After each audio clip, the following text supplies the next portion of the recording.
Welcome students, class 9th के behave book के poem number 9 आपके द स्नेक ट्राइंग की कॉमन एक्सप्लेनेशन और उसी एक्सप्लेनेशन से आपके क्वेश्चन आंसर्स हमने बनाए हैं।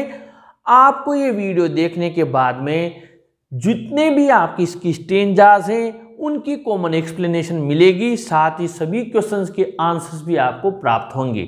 आइए स्टार्ट करते हैं। हमने सबसे पहले आपके कॉमन एक्सप्लेनेशन लिखी है। ये रेफरेंस में हमने आपके these lines have been taken from the poem the snake trying और कंपोज्ड बाय द पोइट। इसकी जो कवि हैं W.W.E. रॉस, यानी कि प्रस्तुत पंक्तियां हमारी कविता द स्नेक ट्राइंग से ली गई है, जिसके रचयिता हैं कवि W.W.E. रॉस। कॉन्टेक्स्ट में देखते हैं। The poet says that a snake is chased by people। कवि कहता है कि एक सांप को, एक सर्प का लोगों द्वारा पीछा किया जा रहा है। उसको आप पीछा करते हैं जब भी सांप दिखता है तो। It is trying to escape itself from the stroke of pursuing stick। अपने तरफ आने वाले स्टिक, परसुइंग यानी जो वार उसके ऊपर किया जा रहा है, उसके स्ट्रोक से, उसके आघात से बचने के स्वयं एक सर्प एस्केप यानी बचकर भागना, बचकर निकलने की ट्राइंग यानी कोशिश कर रहा है, जो लकड़ी का, लाठी का उसके ऊपर वार किया जा रहा है। एक्सप्लेनेशन ये कॉमन है, कोई सा भी स्टेंज आ जाए। The poet says that there is no need to kill the snake. कवि कहता है कि सांप को, एक सर्प को मारने की कोई जरूरत नहीं है, कोई आवश्यकता नहीं है। Humans try to kill the snake as they see it. इंसानों की आदत होती है, जैसे ही वे उसे देखते हैं उसको मारने की कोशिश करते हैं। It runs away to save itself from the stick of the people. ये सर्प, इट यहाँ सर्प है, रन्स अवे बचकर भाग जाता है, टू सेव अपने आप को बचाने के लिए, इटसेल्फ स्वयं को, from the stick of the people लोगों की लकड़ी से, लाठी से बचाने के लिए भाग जाता है। He glides through the water away from the stroke. लकड़ी के वार से बचते हुए वो तैरता हुआ पानी में आगे चला जाता है। The poet requests the attacker to let the snake go into the reeds to hide without being hurt. कवि यहाँ पर अटैकर, हमलावर से, जो हमला करने वाला है, उससे रिक्वेस्ट करता है कि सांप को चले जाने दो, इनटू द रीड्स, सरकंडों में, बिना किसी हर्ट किए यानी बिना उसे घायल किए चले जाने दो। The poet says that the snake is small and green. कवि कहता है कि सर्प छोटा है और हरा है, हरे रंग का है। He has beautiful and graceful shapes. उसके जो आकार हैं वो काफी ब्यूटीफुल एंड ग्रेसफुल यानी कि सुंदर है और आकर्षित करने वाले हैं, मनमोहक हैं। He has thin long body. उसकी लंबी पतली बॉडी है, शरीर है। It is harmless even to children. ये बच्चों के लिए भी हार्मलेस यानी उनको भी नुकसान नहीं पहुंचाता है। The snake was along the sand before anyone saw it and chased it away। सर्प रेत में था जब तक किसी ने उसे देखा नहीं और उसका पीछा नहीं किया, और चुपचाप उसकी धुन में बैठा हुआ था, लेकिन जब उसे देखा तो उसका पीछा किया गया। It disappears in the ripples among the green reeds। ये जो हरे सरकंडे हैं उसकी लहरों के बीच में गायब हो जाता है, डिसअपियर हो जाता है। अब यहाँ पर हमने क्रिटिकल नोट्स भी आपके लिखे हैं। The poet tells us that we should live in harmony with all the creatures whether poisonous और नॉन पॉइजनस। यानी कि कवि हमें बताता है कि हमें सबके साथ में, सभी जीवों के साथ में हार्मनी यानी कि घुल मिलकर प्रेम से रहना चाहिए, चाहे वो जहरीले हों या फिर बिना जहरीले हों। एंड हार्मफुल और हार्मलेस, चाहे वो नुकसानदायक हो या बिना नुकसानदायक हो। We should enjoy their beauty and variety, हमें उनकी सुंदरता और विविधता का आनंद उठाना चाहिए।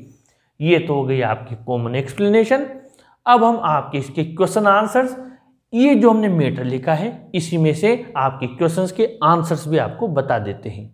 आपके इसमें पहला क्वेश्चन है, what is the snake trying to escape? सर्प किससे बचने की कोशिश कर रहा है? Answer the snake is trying से लेकर स्टिक तक हमने लिखा। बस यहाँ पर हमने इट इज लिखा हुआ है, इस जगह में द स्नेक लिखना है। The snake is trying to और स्टिक तक यहाँ तक लिख देना है आपके कॉन्टेक्स्ट में से। आगे बढ़ते हैं question number 2। How does the snake look? सांप कैसा नजर आता है? Depict the snake of this poem as a thing of beauty. इस कविता के जो सर्प है उसका वर्णन कीजिए एक सुंदर वस्तु के समान। तो आपको द स्नेक स्मॉल से लेकर ग्रीन रीड्स तक आपको लिखना है, यानी ये रहा द स्नेक स्मॉल से आपको लिखना है स्मॉल से, और आपको लिखना है ग्रीन रीड्स तक। अब इसमें जहाँ पर आपके ग्रीन रीड्स दी हुई है यहाँ तक आपको लिख देना है। आगे बढ़ते हैं question number 3। Is it a harmful snake? क्या ये एक नुकसान वाला सर्प है? What is its colour? क्या इसका रंग क्या है, कौन सा है? तो हमने इसका आंसर लिखा है no, it is not a harmful snake. इसी क्वेश्चन का आंसर बना दिया, ये नुकसान करने वाला सर्प नहीं है। इट इज हार्मलेस, यहां से हमने लिया है कि it is harmless even to children, ये हमने लिया। इसके बाद में the snake is small and green, सर्प कौन सा है? छोटा है और हरे कलर का है, ये भी हमने आपके इसी में से लिया है। सर्प के बारे में ये रहा the snake is small and green, इसी में से लिया है, अलग से कुछ भी नहीं लिखना। Question number 4। What does the poet wish for the snake? सर्प के लिए कवि क्या इच्छा रखता है? अब हमने क्या किया, यहाँ पर द पोएट रिक्वेस्ट से लिखा हुआ है और हमने इसको लिखा है आपके बीइंग हर्ट तक। ये द पोएट रिक्वेस्ट से लिखा है हमने बीइंग हर्ट तक। आप चाहे तो विश पूछा है तो रिक्वेस्ट की जगह विशेष भी आप लिख सकते हैं। आगे बढ़ते हैं क्वेश्चन नंबर 5 में। Where was the snake before anyone saw it and chased it away? Where does the snake disappear? जब तक किसी ने सर्प को नहीं देखा था वो कहाँ था उसके पहले, और फिर वो कहाँ गायब हो गया? तो हमने अभी ये लिखा the snake was along the sand, रेत में था, और यहाँ से आपको लिखना है इसका आंसर, और ये लिखना है आपको चेस्ड इट अवे तक, और फिर इसके बाद में it disappears in the ripples among the green reeds तक आपको पूरा का पूरा लिख देना है। कहाँ गायब हो गया? अमंग द ग्रीन रीड्स तक आपको ये पूरा लिख देना है। Question number 6। How does this poem show human cruelty to snake? यानी कि ये कविता मानव की सर्प के प्रति निर्दयता को कैसे बताती है? तो इसका आंसर हमें अलग से नहीं रटना। This poem shows that humans try to, यानी कि ये रहा ह्यूमन्स ट्राई टू, यहां से लिखना है अपने को, और इसके बाद में बीइंग हर्ट तक यहां तक लिख देना है। ये जो आंसर की स्टार्टिंग की लाइन है वो मैंने आपकी लिख दी है। Question number 7। The poet finds the snake beautiful. कवि सर्प को सुंदर पाता है, यानी कि उसे सुंदर लगता है सर्प। Find the words he uses to convey its beauty.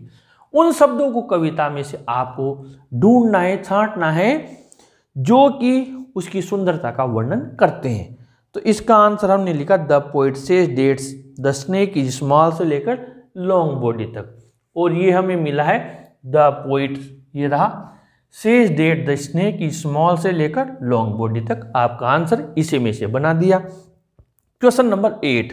अब इसमें 3 क्वेश्चन है क्वेश्चन नंबर 8 में, लेकिन मैंने इनको आपको एक में करके कंप्लीट कर दिया है। जैसे कि right the message theme central idea, message पूछेगा या थीम पूछेगा या सेंट्रल आइडिया पूछेगा, तीनों में से एक पूछा जाएगा, लेकिन मैंने कॉमन इनका बना दिया है ताकि आपको अलग अलग याद नहीं करना पड़े।